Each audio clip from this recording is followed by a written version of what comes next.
listening to a download from the outdoorstation.co.uk. Number 522. Hello and welcome back to part 2 of my conversation with Philip Carcia regarding his completion of the single-year grid. He was suggested for interview by Keith Foskett, and I hope you enjoyed part 1 last week. As well as thanking Keith, I must also thank my new Patreons and Ko-fi supporters for their recent contributions to the station. It's been a great help, and thank you very much.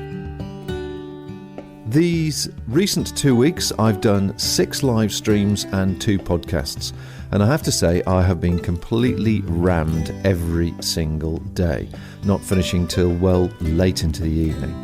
So I've decided that next week I will be streaming just once a week on Wednesday the 22nd of April at 7 p.m, which will be a conversation with author and adventurous Sophie Rooney regarding her book Rundinavia, which covers her 3,000-kilometre self-supported run the length of Scandinavia. So join me then, and you'll see, as well as hear, some of the highs and lows that she went through. Just like Philip Carcia, who tackled 48 mountains a month for a year in New Hampshire to achieve the single-year grid. We pick up the conversation when I asked him what changes he noticed in himself on a project like this, physically, mentally, and emotionally. Yeah, that's a heavy question. And I guess I'll just start off by saying, 7 months out from the project now, I'm still processing. I'm still trying to, in many ways, come to terms with what I was able to pull off, and also come to terms with the fact that, that part of my life is over right now. But it's fascinating. Probably one of the most common questions since finishing the single-year grid, coincidentally, is one of the most difficult ones to answer, and that is this question of, how have you changed? Like, how are you different? Like, what in your world has a little bit of a different feeling or different perspective in the wake of finishing this project? And I guess for me, the answer is twofold. I mean, I have been living this lifestyle for, many years. I mean, I withdrew from college my junior year, and I went out and hiked the Appalachian Trail. My junior year of college, that is. I went out and hiked the Appalachian Trail and got on the PCT and the Colorado Trail. And so this kind of became a lifestyle for me. And I got into the habit of stepping out on these really big life experiences. And so, in finishing the single-year grid, it wasn't so much a life-changing experience as much as it was a life-affirming experience. Now, that's not to say that I didn't change or my perspectives didn't change, but ultimately, when I finished the single-year grid, and I looked at the mirror, looked in the mirror the next morning and started to have those really honest conversations that, you have with yourself after pulling off, a project of this scale.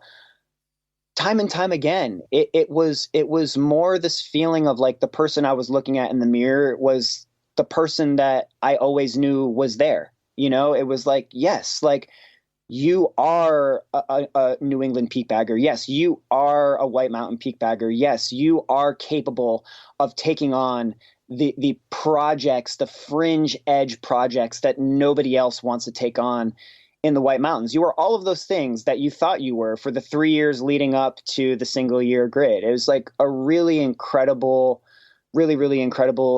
experience to kind of come to terms with that and kind of realize that within myself. Now, again, this is not to say that I haven't changed or that there haven't been like major personal insights, major epiphanies along the way, and to kind of speak on that briefly. One of the biggest things for me during this project that I realized is this idea that I need other people in my life. Again, the AT, the Long Trail, the Colorado Trail, the PCT, these were largely solo ventures. I largely was going out to these trails by myself. I was hiking long periods of time by myself. All of my peak bagging in New England and in the White Mountains has primarily been, solo travel. I've gotten really, really used to, really, really comfortable with being alone. And, I thought this was going to be the same kind of thing. I thought this was going to be a very solitary experience. I thought this was going to be a very isolating experience. I thought this was going to be a very lonesome experience to a certain degree. And it kind of turned out to be just the opposite. So I hiked with partners on the single year grid almost 50% of the time. And I formed incredible relationships and friendships with people in the peak bagging community, people in the White Mountain, the New England peak bagging community. And I just kind of walked away from that experience feeling more than ever that I need people, that traveling solo is wonderful and on a personal level for me, very, very necessary. But the shared experience is supreme. There's truly nothing like being in the mountains that you love with a group of people who inspire and elevate you to your higher purpose, and getting back at the end of the day and sort of understanding and realizing that like your relationship with the mountains has been deepened and strengthened, and your relationship with these other human beings has been deepened and strengthened. And that's just been like one of the most profound and valuable takeaways for me, man. Coming back to something you said at the beginning of that, and it's something that's come up in conversation a few times. From your point of view, would you say, as an observation from the time you have been on the trail and all the trails that you've done, and also working at the hostel and seeing the people come through, do you think that through hikes have become a rite of passage now for people leaving college rather than going straight into either higher education or straight into a career path? If it hasn't, I certainly think that it should. And the reason why I say that is just because, times are changing. A lot of people would probably, although a lot of people would probably argue that the adventure component is being stripped from a lot of these experiences, something like the Appalachian Trail, has such a foundation. All the information is there. All of the beta is there. All of the applications are there. All the info is there. There's very little mystery. But I still think that there's something very valuable. I absolutely think that there's still something very, very, very valuable about getting out, even if it's not on one of these iconic, Triple Crown trails, even if it's not the AT, getting out at a point in your life, point of transition in your life, and doing something that isn't so hinged on predictability. Getting out and doing something where you're able to connect to that raw, that deep, that primal part of yourself, that part of yourself that is stripped down to its most sort of vulnerable and bare form, and again, giving yourself fully to something. And being a thru hiker myself, like I think that's something, a thru hike of any trail, the AT, what have you, is probably a very, very valuable experience. And in 2020, 2019, 2020, I think the demographic of like the thru hiker is kind of changing. Normally, or at least when I kind of did the AT 2008, the PCT 2010, you'd see people, college or just out of college or, just out of high school on the trail. And then you would see, the opposite end. You'd see folks who were finishing their careers or, retiring for the first time. And not much in between, because most of these people are like working and pursuing careers and what have you. And I think like in today's day and age, just with the technology and the social media and the capacity to, monetize, skill sets in very unique ways. And you're just seeing a much more eclectic mix of people going off and and taking on these kinds of projects, these kinds of commitments. But I think in terms of people who are at a point of transition in their life, whether that is you're getting out of high school, you're getting out of college, you're getting out of a relationship, a marriage, you're getting out of a career you've had for 20 years. I think any point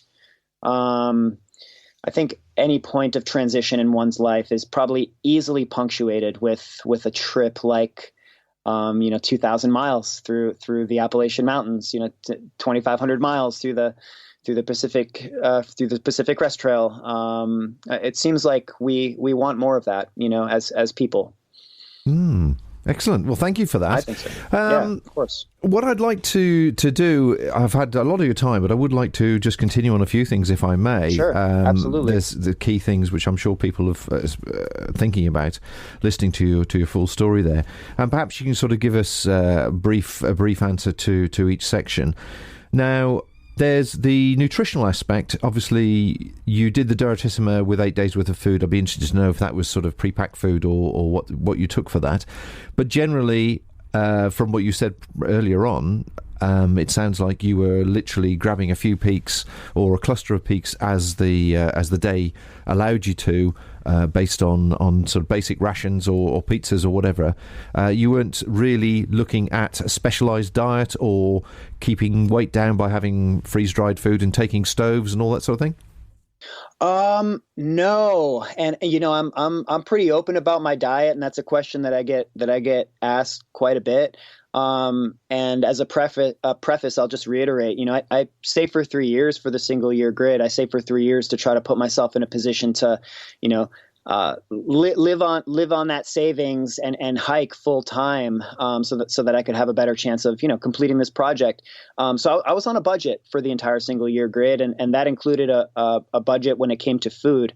I'm not exaggerating when I say that I was, a grocery shopping at the dollar store, 2 miles down the road from here, getting $3 pizzas, and just trying to get the most amount of calories that I could per dollar, just because I was eating so much food on the Direttisimas. And then of course, like through the winter breaking trail, there were absolutely days where I was, eating 6,000 to 8,000 calories on a regular basis, just to like keep myself fueled and energized. But that being said, the quality of the calories, so to speak, certainly were not always present. And that's just because, I needed to watch my budget, and I needed to really pay attention to how many calories I was getting, per dollar. And it's like when you can go down the road and buy a Tony's brand freeze pizza for $3 and it's got something like 1,200 calories, it just, it kind of makes sense in that respect. Yeah. And having having that history as a thru hiker, having hiked the AT, the PCT, these other trails, I'm just very familiar with the thru hiker diet, so to speak, just this kind of like this concept that like, the oven is burning, and it don't really care much, what you're putting in it, but it's burning, and it's going to need to continue to burn to meet your goals. And you just gotta, just shovel the coal in there and keep the flame lit. And that's kind of a mentality that I adopted for the majority of the project, for better or worse. It reminds me of the Little Shop of Horrors. Feed me now. Absolutely, exactly like that. Yeah. Would I be right in thinking, as you're at the hostel, of course, many hikers, myself included, will always ditch food when they're carrying too much food. So you're probably going through all the cupboards looking to see what you could pick up.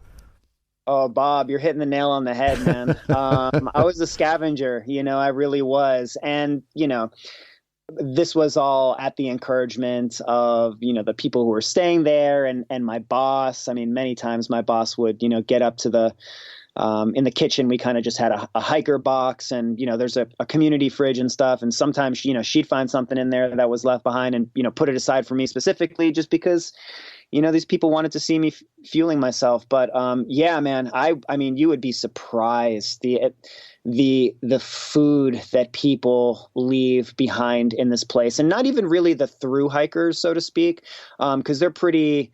They're very scavenger-like as well. A lot of them are on budgets and they understand the importance of having calories with them. But, these people who are coming up from Boston, from Hartford, from New York City, come up with their 3-4 coolers of food and beer and these types of things. And then like, don't think twice about, walking away from half of it, in the fridge when they're checking out just to save themselves some time. I mean, the amount of stuff that I was able to take back, to my place and to take on the trail at zero cost to me was, unbelievable, and also just a huge, huge help. And again, one of those things that I wouldn't have had access to if it weren't for the hostel. And the same thing goes with like gear. The amount of gear that people leave behind was just insane. And obviously I'm not like, taking people's shoes and stuff or really like backpacks, but it's like, base layers and tights and socks and hiking poles and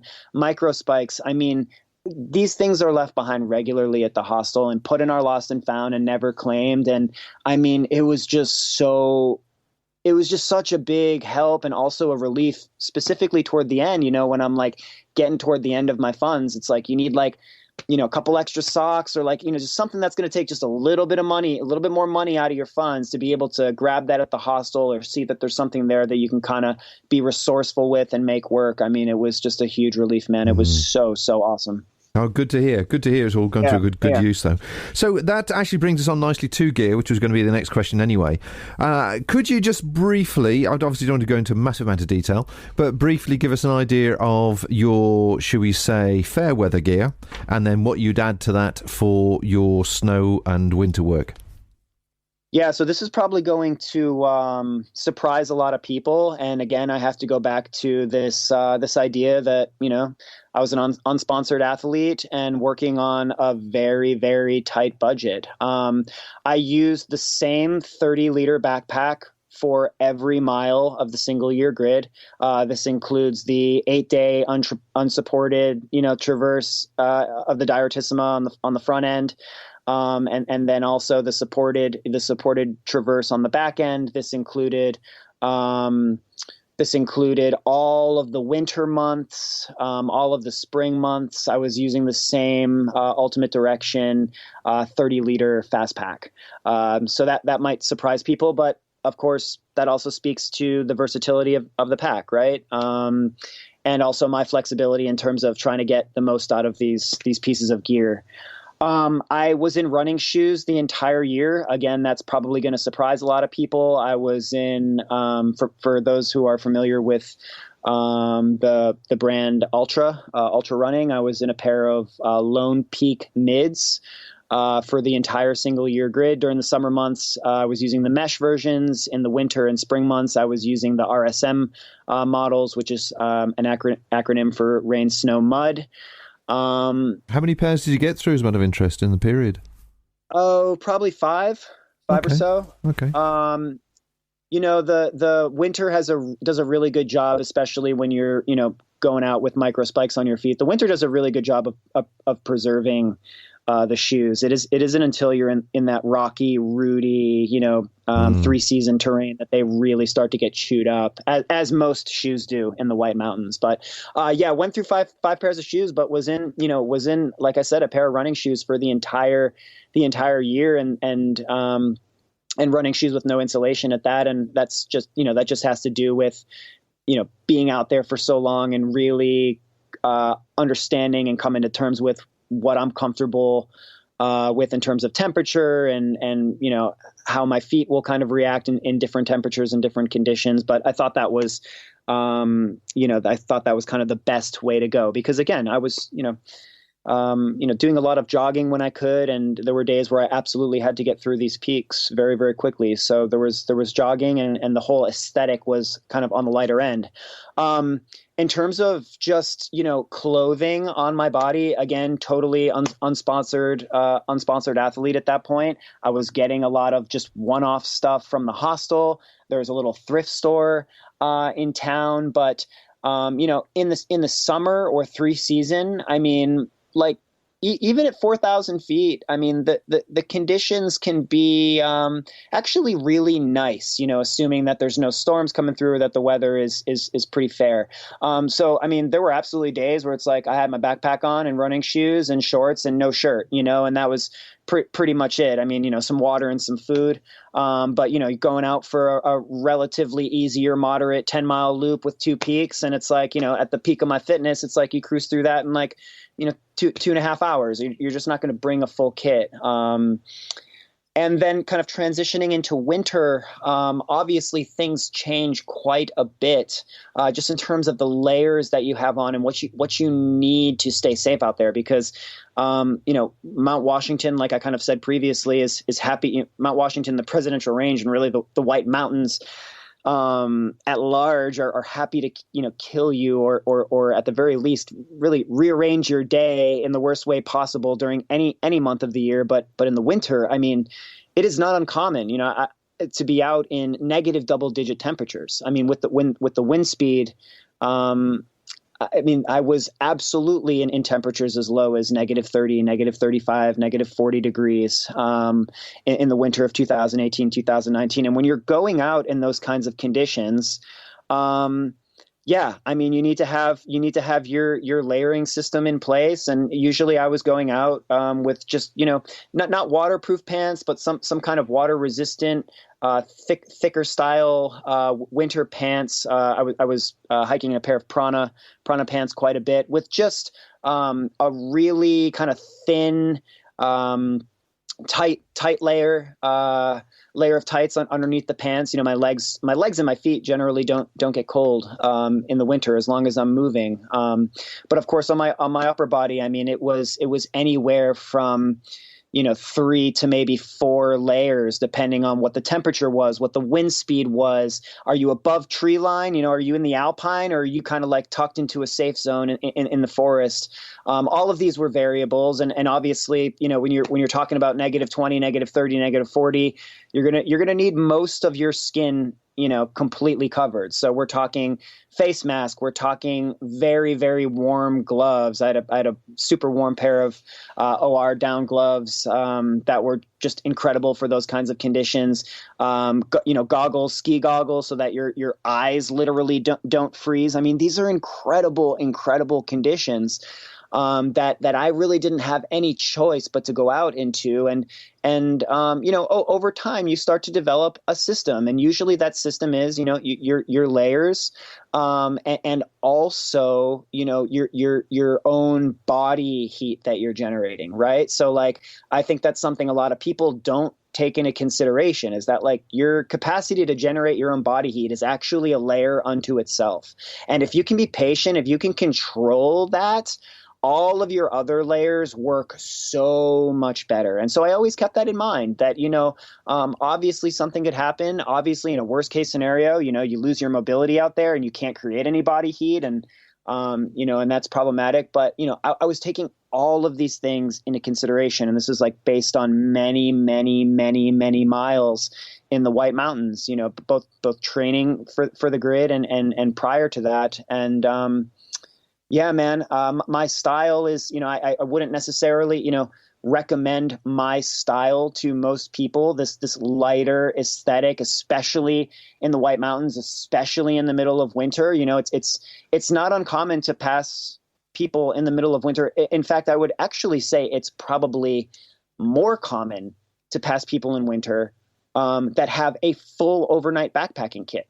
Because that's kind of like regarded as the most cautious, most appropriate approach is, you're only out for a day hike, but you're traveling through weather where if you become immobile, you will probably die without some kind of capacity to spend the night out there. And people are bringing full, mountaineering tents and winter kits and what have you, so that they can spend the night. I was operating a little bit differently. I was relying on my history on the trail, my history in the White Mountains, my base mileage, which gave me a really, really good, in-depth, intimate knowledge of like how my body works and what my preferences are and what I can tolerate.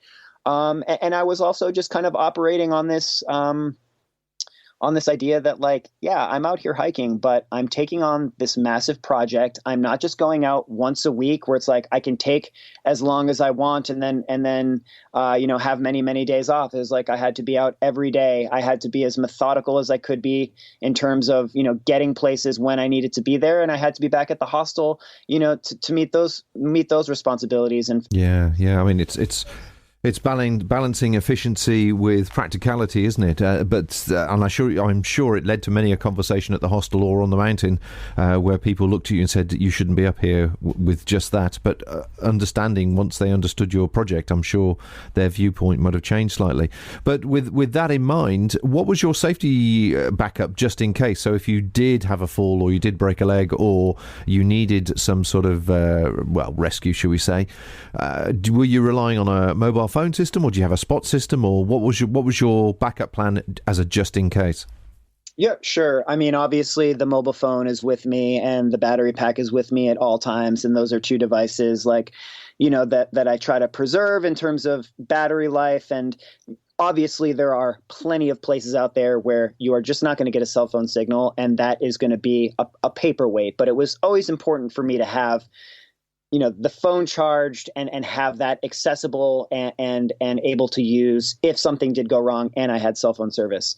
On the chance that I was out of communication or out of cell phone range and something happened, I was carrying a spot device every single day of the single year grid, whether it was 5-mile hike down the road at Waterville Valley on the side of an established ski resort, or whether that was out, on West Bond in the middle of the Pemigewasset Wilderness. I always had a spot with me. Now, obviously, that is a flawed system. If you are crossing all your T's and dotting all of your I's, what you want to do is have a kit out there that will allow you to survive your period of immobility, right? So if you break your pelvis or break your leg, and you can no longer move, you're no longer mobile. Even if I've got my spot, like I can press that, but depending on where you are, man, I mean, it could be a day before they come out and get you, and if you're in weather, it could be longer than that.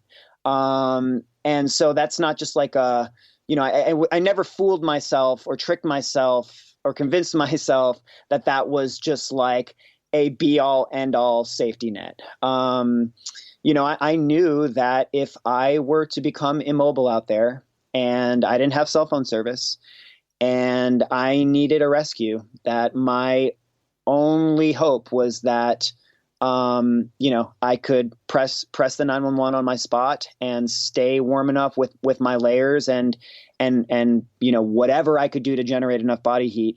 That was really my only hope of getting out of there. Staying warm until someone showed up. So it was an imperfect method, and I would even argue. I mean, even an overnight kit is not going to be sufficient if you slip on some ice and hit your head and knock yourself unconscious. You know what I mean? At that point, your kit doesn't matter. At that point, your personal locator beacon doesn't matter. You're just unconscious on the ice and the elements, So none of these things are a be all end all 100% fix. No, they're relative, aren't they? Right. And of course, I could certainly have been more prepared for the variables by going out there with an overnight kit. But that being said, as controversial as it was, that's kind of the style that I adopted. I wanted to go fast and light. I wanted to lean heavily, not necessarily on gear, but on my own physical capacity, on my own experience, on my own sense of the mountains. Sure. And again, I'm certainly not sitting here and saying that this is a style you should adopt or that anybody listening should adopt. And I am fully aware of the kinds of consequences that come along with mishaps in not having enough gear in the high country. But this is a style I adopted. This is a style that I think absolutely contributed to my success of the project, just in terms of being able to get through these these traverses. I mean, there were days, and I don't want to, go on too long here, but there were days where I was up at midnight or 1 o'clock in the morning, parked my cars between, 2 and 3 in the morning, got my car spot set up and what have you, hiked the Presidential Traverse, which is home of Mount Washington, 22 miles, close to 9,000 feet of vertical. And, ended up doing that in 10 hours, got into my car and drove directly into work and worked, 4 to 9 that evening. So like when you kind of like look at it that way, there's just no way I'm going out there with a 30 or 40 pound backpack every single day and making those miles in that kind of time. Like if I had an endless stream of income and nothing else going on, maybe, but that wasn't what I was working with, man. And I was willing to do whatever I needed to make this happen. I hope you're enjoying this podcast and you found time over the last 15 years to listen to the many stories, interviews and experiences I've shared within the massive free library of over 500 podcasts, all of which are still available on the various listening platforms. If you've enjoyed the content and it's been useful to you, perhaps helped you develop confidence, skills and outdoor knowledge, and you feel you'd like to support me in some way, you now can using the Ko-fi or Patreon platform. With Ko-fi, you can simply buy me a one-off coffee and leave a note. Patreon is for those who would like to make a more regular donation to help support the station. Links to both can now be found on the front page at theoutdoorstation.co.uk.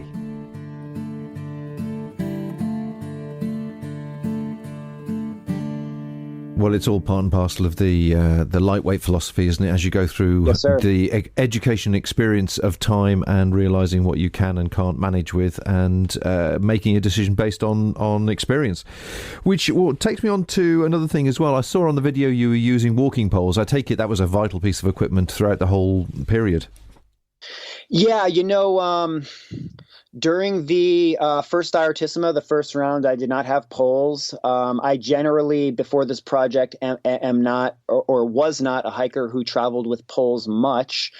I'm a photographer, and just finding that I'm doing so many things with my hands. It's just so impractical to constantly put down your poles and reach for things and try to get your camera out and what have you. But after that first diartissima, and really like leading into the winter months, it just became very, very apparent like the poles were super necessary. It's like I'm putting between 220 and 280 miles on my body every month. I'm hiking almost 100,000 feet of vertical almost every month. Like it just became very apparent that the poles were a big, big help. Not only on the downs, but just the ups, because Bob, that's like the really interesting thing. I think it's hard for people to understand this.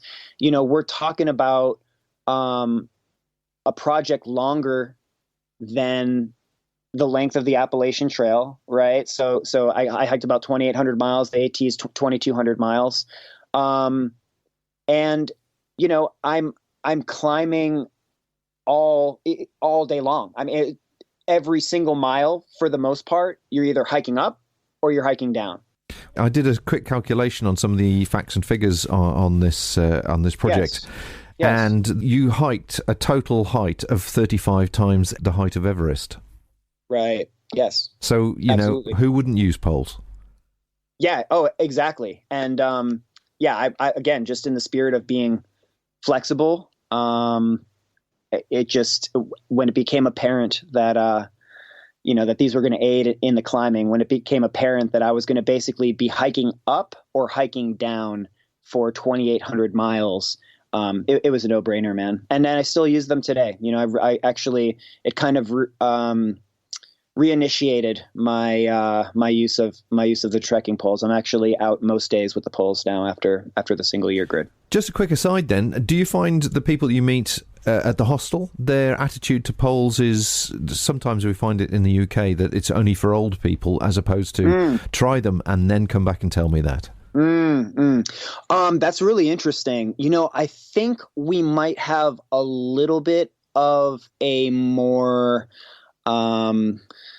how would you say, a little bit more of a respected perspective on the trekking poles, particularly on the East Coast and even more so in the White Mountains and New England, because when you come out here and you see what the trail networks look like, when you see what you're hiking over, just the rocks and the roots and the talus and the incredibly steep nature of these trails, a lot of the times for most people, it's like the only way they're staying upright.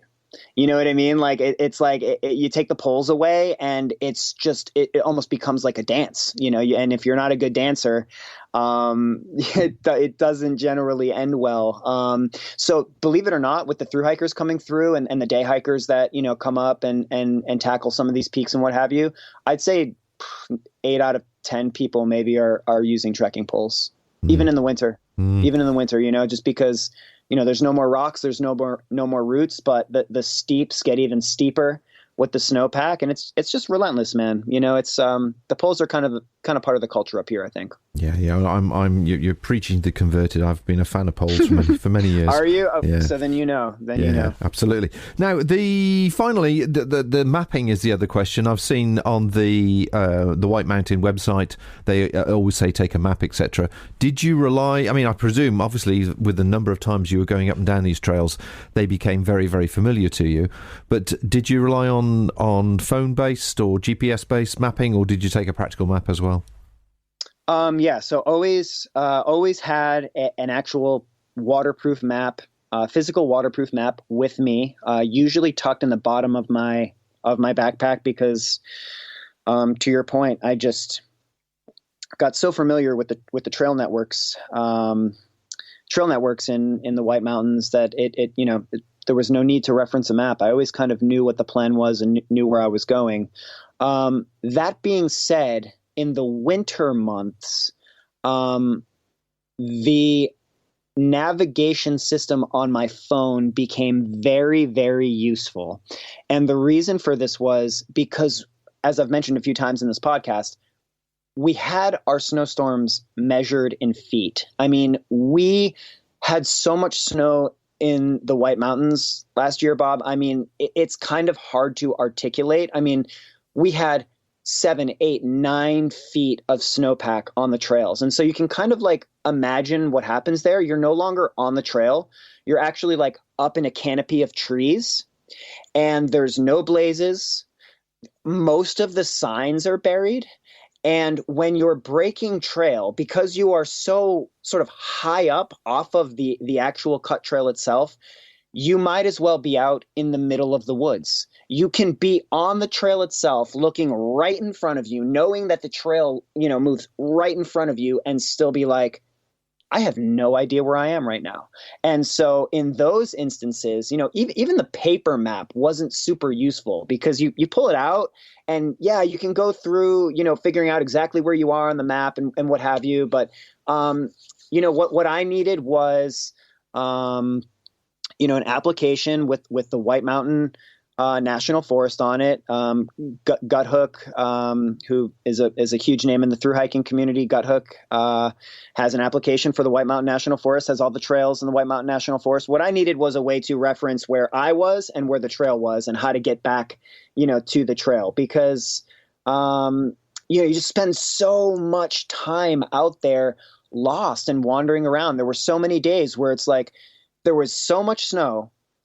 You're breaking trail, you walk maybe 100 feet and you have no idea where you are anymore. You're not sure if you're on the trail or if you're off, and you're not generating any body heat because you're moving so slow. And you pull the phone out and you say, okay, the trail's over this way, and you kind of readjust, go another 100 feet. And you're like, I think I'm on the trail, but I don't quite know because there's no real trail here to see. And so that was when the navigation really came in. That's when it was super helpful to have the GPS on the phone, because again, trying to pull the map out and like figure out where you are in coordination to where the trail is, that's just too time consuming for me. And especially in those really cold conditions where you're not generating any body heat, you just needed to know It's like, okay, the trail is here. I need to go here and I need to keep moving. Keep moving. Yeah. So what was your luxury item then? Did you take an MP3 player with you, or did you use the phone? I didn't take an MP3 player. I had my iPhone with me, which had, thousands and thousands of songs downloaded and sort of updated those playlists throughout the year. The luxury item for me was really in the form of my digital SLR camera, and I really hate to put emphasis on like, the digital SLR, because really, as a photographer, I shoot stuff on my iPhone, I shoot stuff on my GoPro, I shoot stuff on my digital SLR, and most of the time people can't tell the difference. You edit it really nicely and kind of refine your style, and it's hard to tell. But it was always really nice to have, to be able to justify carrying 5 to 7 extra pounds of gear. And there wasn't a whole lot of instances during the single year grid where I could carry all that, because mostly I was trying to get the miles in really quick, and I was, in the mountains at inopportune times. But on the instances where I didn't have a ton of miles, or I knew that the weather was going to be really lovely, or I knew that I was going to be in the Alpine during the golden hour in the morning or in the evening, I carried my digital SLR with me, and I carried a few lenses, and I really was able to, spend some time and like really not look at, my watch and try to figure out, how much time I have left on the hike, but really like stand there intentionally and stare at a vantage point and look through the lens and really kind of take some time to appreciate the stillness that is present, when you're not moving, when you're not trying to get these miles in. That was my luxury, man. Like just time, like time to hike in the way that I first started hiking, which is, for sheer recreation and to document the landscape and to share those experiences with people. So that was always like a real joy for me, was just to have those moments. I think that's an important part of any conversation like this. I do wonder sometimes with people who have achieved great speed-related challenges that they've actually possibly missed the opportunity sometimes to stop, look at the view and absorb it and appreciate not only what they're doing, but also where they are at that very moment. And I think the one thing about taking quality photographic gear is the whole process of stopping and considering how you're going to capture this landscape is actually a way of making you do that. Mm-hmm. Yes, absolutely. I love that sentiment. And I had so little of that last year. And I realize that more and more now, because I'm kind of in between projects right now, and kind of getting back to this style of hiking that is purely for enjoyment, purely for recreation. I absolutely missed out on quite a bit last year, but I have no problem admitting that, and I have no problem saying like, that I don't regret it, because that's just kind of a metaphor for life. Like we go through these different periods where, we're really, really busy or really involved in things. And then we kind of wean off that, and there's more space and more, sort of meditative time. And then we're very, very busy again, very involved. I mean, that's kind of, what my entire hiking journey has been like. It's been, very, very pedestrian. It's been very, very recreational. It's been truly for the sake of enjoying oneself and the natural beauty. And then it has also been, loving it to the point where you hate it, and then genuinely hating it for so long that you start to wonder what it would be like to love it again. That's kind of been my experience with hiking, and because it is such a part of who I am, and because it is so deeply embedded in my soul and in my spirit at this point, I take it all equally, man. I welcome it all equally. I welcome the slow mornings, the coffee at the trailheads, the lazy all day 5 mile trips, and the laughter and the true enjoyment of what you're doing out there. And I also embrace and accept the really dark moments and the moments where you're questioning what you're doing and you're questioning why you even have this life practice in the first place. Like that's life, hiking is life. Like you take the good with the bad. But you don't just check out, you keep going and you keep moving forward and you keep your eye on what's up next. Well, it sounds like you've reflected back on the success of the project and getting back to enjoying hiking for the pure joy of hiking. Yes, sir. The one thing about the project, of course, now it's out in the public media, and you obviously are letting people know, or through the system, however it works where you are, that you've achieved this and achieved this in a particular time. Have you also succumbed to hero worship now when people arrive at the hostel and realise who they're talking to?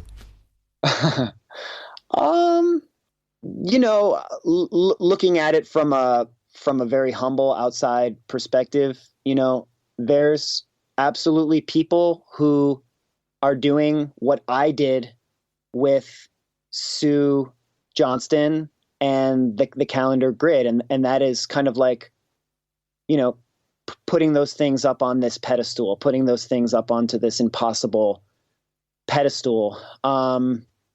And that's like very flattering, and it's still surprising when people come into the hostel or people stop me on the trail and they know my name and they know my background and they've listened to the podcasts and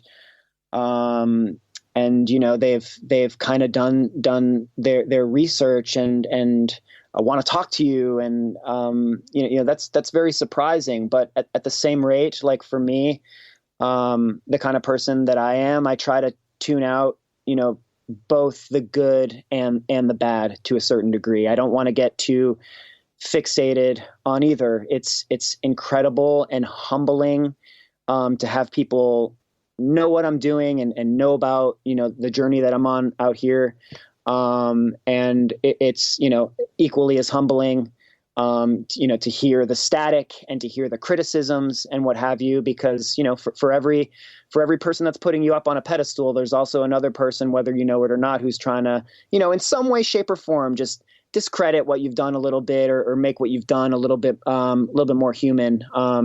So I try to just, stay very focused and not pay too much attention to, either the good or the bad. And at the end of the day, like when these people come through the door and they, they say, oh my God, it's incredible what you did, or, are you that guy, or how did you do that? Like, I really just try to paint a very accurate picture. And that is like, I don't identify as an athlete. I don't identify as an endurance athlete. I was born with absolutely zero natural athletic ability.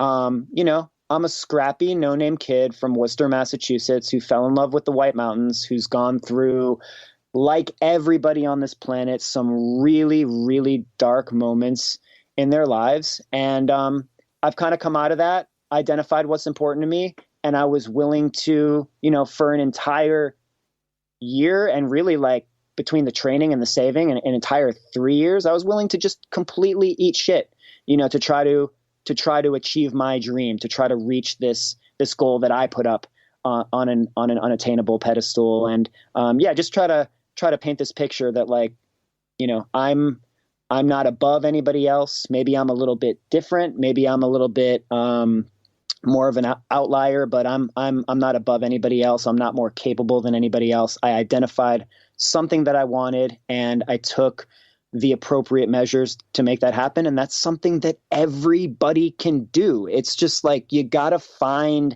that thing that sets you on fire. You got to find that thing that you could love so much that you hate it. You got to find that thing. And I think that's the crux. That's kind of where people, have a hard time is like they're not quite sure what sets their soul on fire. They're still looking for that. And I was just, Bob, I was just very fortunate to find it at a young age, and I've been able to develop it over time. And yeah, man, the journey has just been such an incredible one.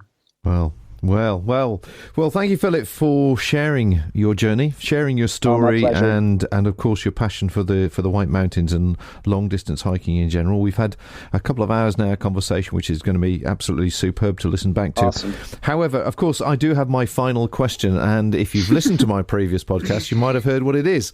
But of all the things I could have asked you about this 12-month or 11-month project in the White Mountains, achieving the grid, what should I have asked you? Interesting. Okay, well, this is actually quite an obvious answer. I think if you were to follow suit in terms of previous interviews and podcasts, you probably should have asked me what's next. It's too obvious, but go on. I'll ask you what's next. Yeah.